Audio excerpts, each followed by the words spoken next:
প্রধানমন্ত্রী নরেন্দ্র মোদীর হর ঘর স্বদেশী এবং ভোকাল ফর লোকাল ভাবনায় উজ্জীবিত ঊনকোটি জেলার মৃৎশিল্পী থেকে শুরু করে নানা অংশের মানুষ শক্তির আরাধনা, শ্যামা পুজো, আলোর উৎসব দীপাবলিকে সামনে রেখে মৃৎশিল্পীরা এখন ব্যস্ত মাটির প্রদীপ তৈরিতে।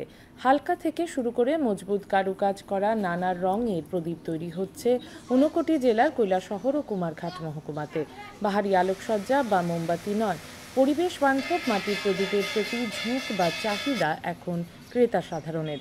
মৃৎশিল্পী শঙ্কর বণিক এবং জিতেন্দ্র রুদ্রপাল জানান, মাটির প্রদীপ এবছর ভালো বিক্রি হচ্ছে। চাহিদা বেশি এখনো বাড়াইতেছি আমরা। প্রধানমন্ত্রীর স্বদেশী জিনিসটা খুব চাহিদার মতো হয়, এটা আমরা আরো বানাইতাম। আমরা আঁকে পিঠা মৃৎশিল্পীর সঙ্গে জড়িত এবং আমরা অনেক দিন ধরে অনেক জিনিস আমরা এখানে বিক্রি করি।